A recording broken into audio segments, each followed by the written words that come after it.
Hello everyone. आशा करता हूँ आप सभी अच्छे होंगे। आज हम आपको मैप पढ़ने का सबसे आसान तरीका सिखाएंगे। इतना आसान कि आप भूलोगे नहीं।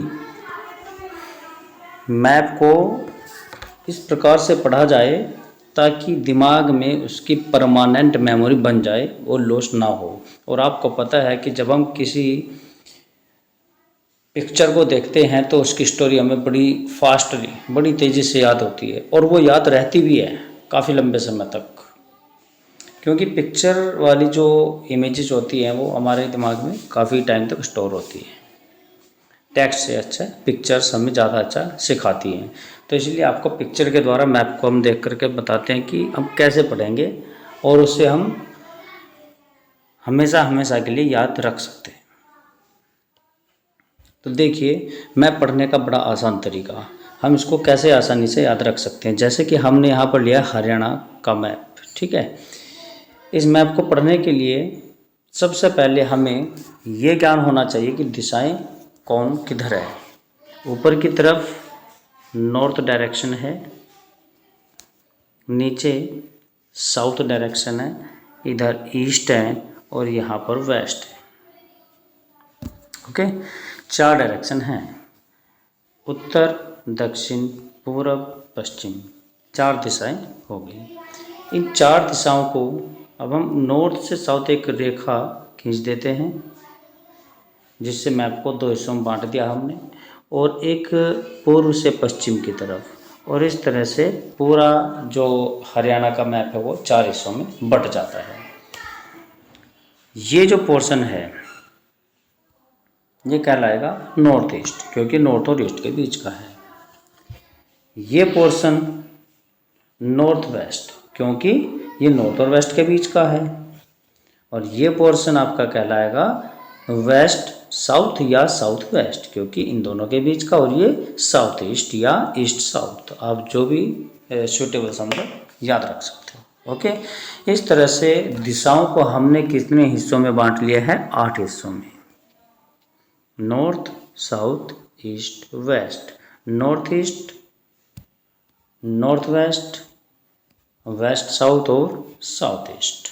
इस तरह से 8 डायरेक्शन हमारे पास बन चुकी हैं। इसके बाद हम देखेंगे कि मैप के अकॉर्डिंग ध्यान से अगर देखा जाए तो हमें पता होना चाहिए हरियाणा के आसपास के जो राज्य हैं वो कहाँ से कहाँ तक और हरियाणा के कितने ज़िलों को छू रहे हैं। तो देखिए, यहाँ पर एक लाइन ड्रॉ की गई है, इस तरफ ये रही, और एक लाइन यहाँ पर है। और ये जो छोटा सा हिस्सा बना हुआ है ये किसका हिस्सा है? ये उत्तराखंड। इससे हमें पता चल रहा है कि जो उत्तराखंड है वो हरियाणा को कुछ ही किलोमीटर तक टच करता है, मुश्किल से 4 से 5 किलोमीटर। तो यहाँ से अब एक जीके का जो क्वेश्चन निकल कर आता है वो ये आता है कि सबसे कम कौन से राज्य की सीमा हमारे हरियाणा को टच करती है? वो कौन सी है? उत्तराखंड। इसके बाद थोड़ा सा जूम कर लेते हैं, हम इसको बड़ा करते हैं और हम देखते हैं इस साइड में। यहाँ पर उत्तराखंड के ऊपर राज्य आ जाता है हिमाचल। अब हिमाचल राज्य इस लाइन से लेकर के इस लाइन तक हिमाचल राज्य हरियाणा को टच कर रहा है यहाँ तक। और हिमाचल के साथ हरियाणा के कौन कौन से ज़िले आ रहे हैं? पंचकुला, अम्बाला और यमुनानगर। ये 3 ज़िले हरियाणा के हैं जो हिमाचल से छू रहे हैं, उसकी सीमाओं को टच कर रहे हैं। सिंपल है, हरियाणा के 3 ज़िले हिमाचल को छू रहे हैं। अब हम देखते हैं इस तरफ पंजाब। अगर हम पंजाब की तरफ देखते हैं, इस लाइन से लेकर के यहाँ तक कितने? पंचकुला, अम्बाला, कुरुक्षेत्र, कैथल, जींद, फतेहाबाद और सिरसा। 1 2 3 4 5 6 7 7 ज़िले। 7 ज़िले ऐसे हैं हरियाणा के जो पंजाब के साथ बाउंड्री बनाते हैं। ओके, आप देख सकते हैं सिरसा है, फतेहाबाद है, जींद है, कैथल है, कुरुक्षेत्र है, अंबाला है और पंचकुला है। साथ में यहाँ पर यूटी केंद्र शासित प्रदेश चंडीगढ़ भी है, जो पंचकुला को टच कर रहा है और वो पंजाब में है। ओके, इसके बाद हम चलते हैं दक्षिण। हरियाणा की दक्षिणी की तरफ जब हम देखते हैं तो ये लाइन से लेकर के इस लाइन तक ये पूरी की पूरी बाउंड्री कौन बना रहा है? राजस्थान, हरियाणा के साथ में। तो राजस्थान के साथ हरियाणा के कौन कौन से ज़िले छूते हैं, यहाँ आप साफ साफ देख सकते हैं। सिरसा, थोड़ा सा फतेहाबाद, हिसार, भिवानी, महेंद्रगढ़, रेवाड़ी, नूंह।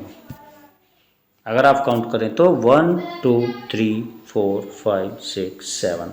इससे हमें पता चला कि राजस्थान के साथ में 7 जिले हरियाणा के सीमा बनाते हैं। बड़े आसान तरीके से आप इस तरह से अपने माइंड में बैठाकर रख सकते हैं कि सिरसा के बाद कौन कौन जिले आ रहे हैं। सिरसा के बाद फतेहाबाद आ रहा है, फतेहाबाद के बाद हिसार, भिवानी, महेंद्रगढ़, रेवाड़ी, उसके बाद नूंह। अब देखते हैं हम उत्तर प्रदेश की तरफ, उत्तर दिशा की ओर। अगर हम उत्तर दिशा में देखें तो यहाँ से लेकर के यहाँ तक ये पूरा का पूरा उत्तर प्रदेश की बाउंड्री बनी हुई है हरियाणा के साथ में। कौन कौन से ज़िले टच कर रहे हैं यूपी को? यमुनानगर, इसके बाद करनाल, पानीपत, सोनीपत, फरीदाबाद, पलवल और थोड़ा सा नूंह, मेवात जिसे कहते हैं। तो कितने हो गए? 1 2 3 4 5 6 7। ओके, तो टोटल 7 जिले इधर से हैं जो यूपी के साथ में बाउंड्री बनाते हैं। यहाँ बीच में आप देख सकते हो एक और हमारा केंद्र शासित प्रदेश दिल्ली आ गया है। दिल्ली के साथ में हरियाणा के कौन कौन से ज़िले टच करते हैं? सोनीपत, यहाँ से आ गया एक तो आपका सोनीपत, झज्जर, गुरुग्राम और फरीदाबाद। 1 2 3 4 4 जिले दिल्ली के साथ में सीमा बना रहे हैं। प्रश्न अब ये भी उठता है कि कौन कौन से ऐसे ज़िले हैं या हरियाणा की सीमा किन 2 यूटी से या किन किन यूटीज़ से केंद्र शासित प्रदेशों से टच है। एक तो ऊपर आया था चंडीगढ़ और एक नीचे आ चुका है दिल्ली। इन 2 केंद्र शासित प्रदेशों से हरियाणा की सीमा टच है। और वैसे भी सभी जानते हैं कि हरियाणा की जो राजधानी है वो चंडीगढ़ है और दिल्ली भारत की राजधानी है।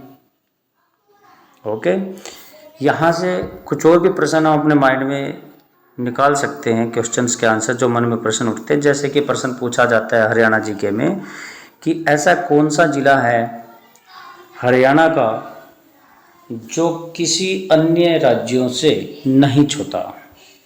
तो आप साफ साफ देख सकते हैं रोहतक और एक चरखी दादरी 2 ऐसे हैं जो किसी और राज्यों से बिल्कुल भी नहीं छूते हैं, जो बीचों बीच हैं। तो अब पहले ओनली रोहतक था, अब 2 हैं, चरखी दादरी भी है। तो ये भी एक बड़ा अच्छा क्वेश्चन निकला है यहाँ से और इस तरह से आप अपने माइंड में बैठा सकते हैं। और ये केवल हरियाणा ही नहीं, किसी भी राज्य का या इंडिया का जो भी मैप आप बैठा सकते हैं माइंड में बहुत अच्छे प्रकार से, जिससे आप भूलोगे भी नहीं। इसके अलावा थोड़ा सा जानकारी और मैं आपको देता चलता हूँ। यहाँ से उत्तर प्रदेश और हरियाणा के बीचों बीच ये जो बाउंड्री बनी हुई है, यहाँ पर कौन सी? यमुना नहर। यमुना नहर है पूरी जो लंबी सीमा बनाती है यूपी और हरियाणा के बीच। और इस तरफ पंचकुला की तरफ से निकलते हुए घग्गर पंजाब और हरियाणा के बीच में सीमा बनाती है। तो इस साफ सा मतलब है कि हमारा हरियाणा जो है घग्गर और यमुना, घग्गर और यमुना इन दो नदियों के बीच का क्षेत्र है जो बहुत ही उपजाऊ है, क्योंकि इन नदियों के बीच में बसा हुआ है। ये बहुत ही महत्वपूर्ण नदियां हैं। ओके, तो मिलते हैं नेक्स्ट वीडियो में, और आपको इस तरह की बहुत सारी वीडियोस हम प्रोवाइड करा सकते हैं या कराएंगे, आगे भी कराते आ रहे हैं पहले से हम। तो ऐसी ऐसी वीडियोज़ को पाने के लिए हमारे चैनल को सब्सक्राइब करें, शेयर करें, और फ्री ऑफ कॉस्ट आपको वीडियोज़ मिलती रहेगी एजुकेशनल सभी रोज़ाना। Thank you.